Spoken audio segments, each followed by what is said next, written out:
हाँ, hello students. 12th class के students के लिए मैं जो केमिस्ट्री में जो तैयारी करनी है उसकी तैयारी कैसे करनी है आज उनके बारे में बताया जाएगा आपको। तो समय हमारे पास कम है। अब सिलेबस जो यूपी बोर्ड और सीबीएसई बोर्ड दोनों का सिलेबस एक हो गया है और इसकी तैयारी हमें अच्छे ढंग से बेहतरीन तरीके से कैसे करनी है ये आपको मैं आज एक मैसेज के थ्रू बताना चाहता हूँ। सबसे पहले आपको अपनी जो नेचर है, आदत है, वो सुधारनी है। कैसे सुधारनी है? आप सुबह 4 बजे जगिए, 4 बजे जगकर मुँह धोकर और आप पढ़ने बैठ जाइए। केमिस्ट्री पढ़नी है तो 4 से 6 पढ़िए और 4 से 6 का समय ऐसा समय होता है जो हमारे ब्रेन में जितने भी केमिकल्स बनते हैं लर्निंग के बहुत ज़्यादा होते हैं और हमें परमानेंट याद हो जाता है। तो आपको केमिस्ट्री में अच्छे मार्क्स लाने हैं और हमारे पास समय अब कम रह गया है यूपी बोर्ड और सीबीएसई बोर्ड दोनों के लिए। तो अच्छे मार्क्स लाने के लिए आपको कुछ मैं विशेष जानकारी देता हूँ।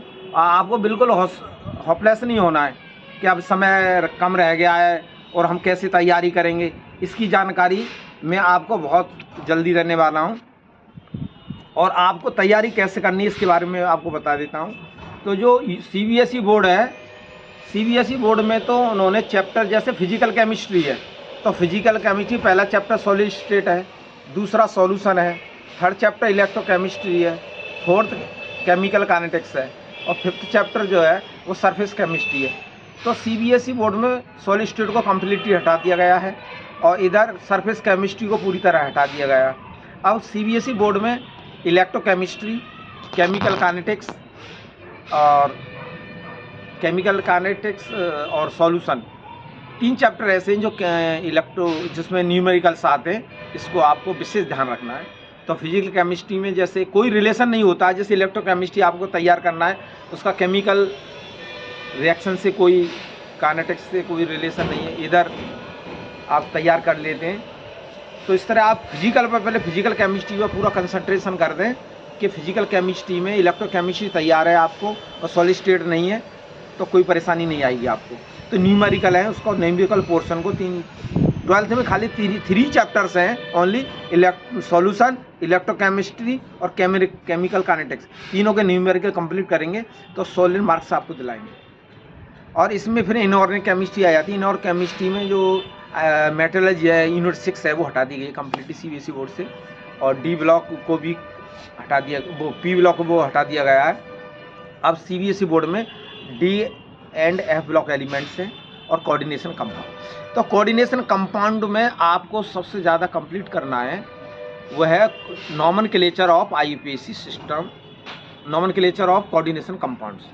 तो कोऑर्डिनेशन कंपाउंड में सेंटर एटम का आप ऑक्सीजन स्टेट निकालना जानते हैं तो आप उसका पूरा चैप्टर को कवर अप कर सकते हैं। इसमें 3 थ्योरी हैं, एक तो वर्नर थ्योरी है और दूसरी जो है बैलेंस बाउंड थ्योरी है और तीसरी थ्योरी है सीएफटी जिसे क्रिस्टोफील्ड थ्योरी कहते हैं। तो आप इसमें नॉमेनक्लेचर ऑफ कोऑर्डिनेशन कंपाउंड इसको कंप्लीट कर लें, बहुत आसानी से कंप्लीट हो जाएगा। और इसका आईपीएसी नाम कैसे लिखा जाता है और सीएफटी में टेट्राहेड्रल और ऑक्टाहेड्रल सीएफटी, इसको अच्छी तरह से इसका डायग्राम आपको कुछ नहीं करना है तो डायग्राम इसका ज़रूर बनाना सीख लें और एग्जाम में लिख देंगे तो आपको इसमें फुल मार्क्स मिल जाएंगे।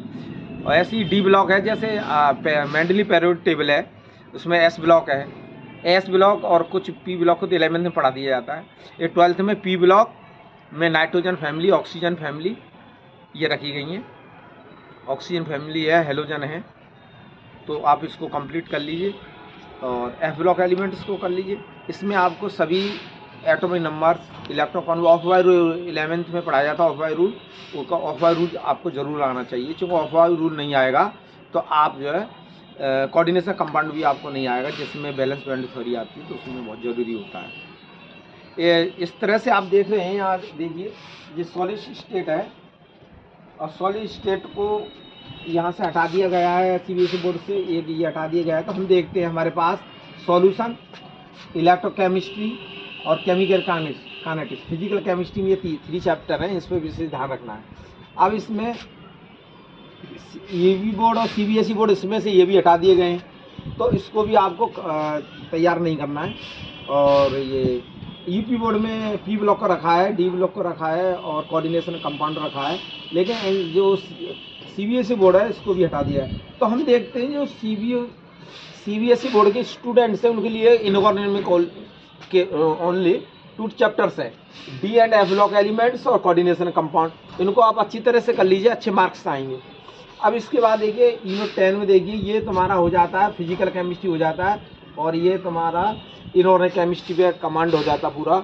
अब ऑर्गेनिक केमिस्ट्री है, ऑर्गेनिक केमिस्ट्री में RX एंड ARX हेलो एलिकेंस और हेलो एरिन्स ये दोनों कंप्लीट है। इसके बाद यूनिट 11 है एल्कोहल, फिनॉल एंड ईथर है। और यदि हम इसमें देखते हैं 12 में तो aldehyde, ketone and carboxylic acid है ये। और एमाइंस RNS टू एमाइंस होते हैं, इसका नॉमेनक्लेचर वगैरह आपको तैयार करना है और ये पूरी कंप्लीट तैयार हो जाएगा आपका एमाइंस। ये ऑर्गेनिक केमिस्ट्री है। अब सब प्रॉब्लम आती है कि ऑर्गेनिक केमिस्ट्री में रिएक्शन जो होते हैं बच्चे भूल जाते हैं, याद नहीं रहते हैं, तो पूरा यदि आप अभी तक याद नहीं कर पाएँ तो इसके लिए आपको कुछ नेम रिएक्शन है आप उसे याद कर सकते हैं। अब बायोमॉलिक्यूल्स है, ये पॉलीमर को भी हटा दिया गया है, पॉलीमर है। और केमिस्ट्री इन एवरीडे लाइफ इसको भी हटा दिया है। बायोमॉलिक्यूल्स से इनको तैयार कर लीजिए आप। बायोमॉलिक्यूल्स में बायोलॉजी से रिलेशन है इसमें, सेल क्या है, सेल के अंदर क्या क्या पाया जाता है, सेल का फंक्शन है। और आप ग्लूकोज, फ्रक्टोज है, सुक्रोज है, माल्टोज है, तो इसके बारे में इसमें जानकारी। RNA DNA बायोमॉलिक्यूल्स में RNA DNA की स्ट्रक्चर क्या है उसकी जानकारी आप कर लीजिए। और ऑर्गेनिक केमिस्ट्री में बता देता हूँ इस तरह कि आपको ज़्यादा अब तक कोई तैयारी नहीं हुई तो अब कुछ रिएक्शन नेम रिएक्शन बताता हूँ आपको। जैसे ये चैप्टर है आपका 11 है, एक तो कॉल्बे रिएक्शन तैयार करनी है आपको, एक रीमर टीमर रिएक्शन है, ये आप इसके रिएक्शन के केमिकल रिएक्शन याद कर लीजिए। और थर्ड में विलियमसन सिंथेसिस है, इसको आप तैयार कर लीजिए। और फ्रीडल क्राफ्ट रिएक्शन, यह चैप्टर हमें यूनिट 11 की बात करें तो इसमें 4 रिएक्शन है ओनली। 4 जो रिएक्शन है उन्हें याद करोगे तो आपकी पूरी जानकारी हो जाएगी और आपको कोई ना कोई क्वेश्चन इसमें जरूर मिल जाएगा। Kolbe reaction, Reimer Tiemann reaction, Williamson synthesis और फ्रीडल क्राफ्ट 4 रिएक्शन।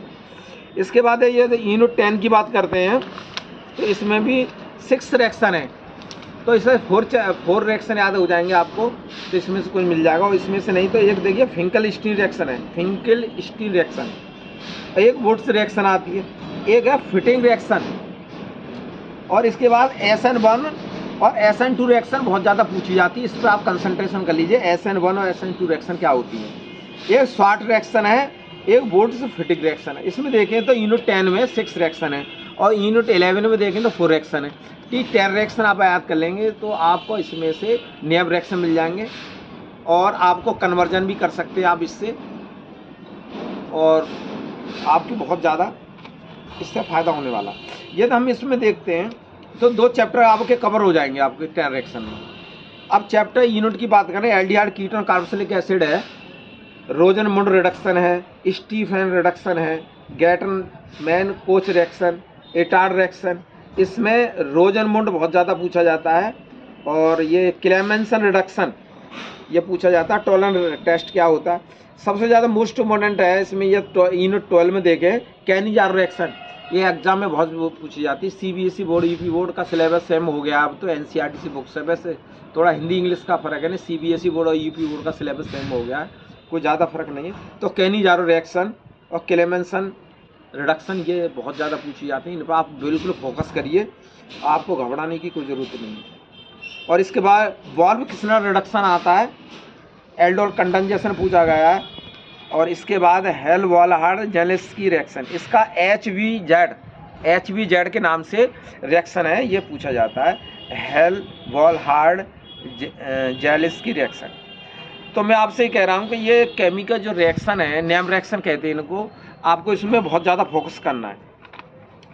और यदि एमाइन से यूनिट 13 की बात करें तो यूनिट 13 में अमोनोलाइसिस ऑफ एल्काइल हैलाइड्स और Gabriel phthalimide synthesis, Hofmann bromamide degradation reaction, बहुत ज़्यादा इंपॉर्टेंट रिएक्शन ये नेम रिएक्शन।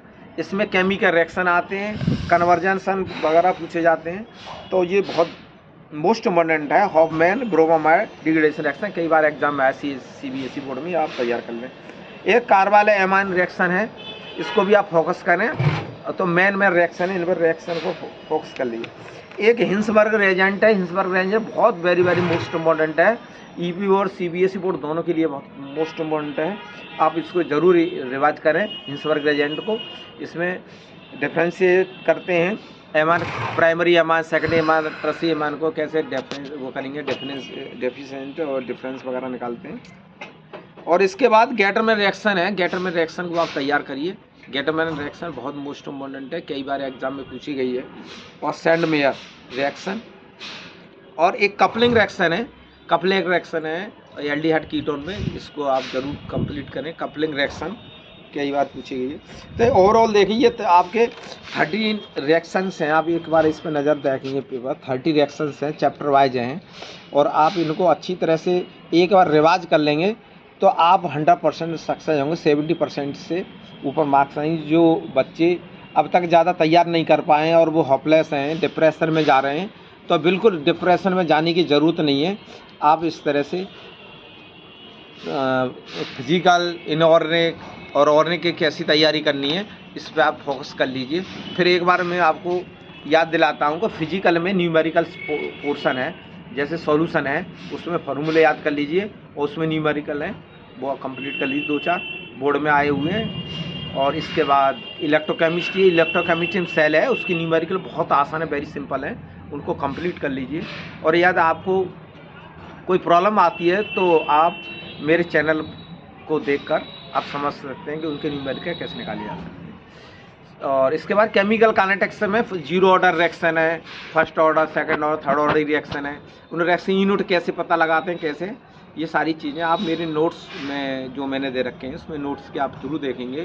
तो आपको कोई भी NCERT बुक नहीं पढ़नी है, कोई हेल्प बुक नहीं पढ़नी है, आप मेरे नोट्स पढ़ लेंगे तो मैं गारंटी देता हूँ आपको 95% आपके मार्क्स 100 आ जाएंगे।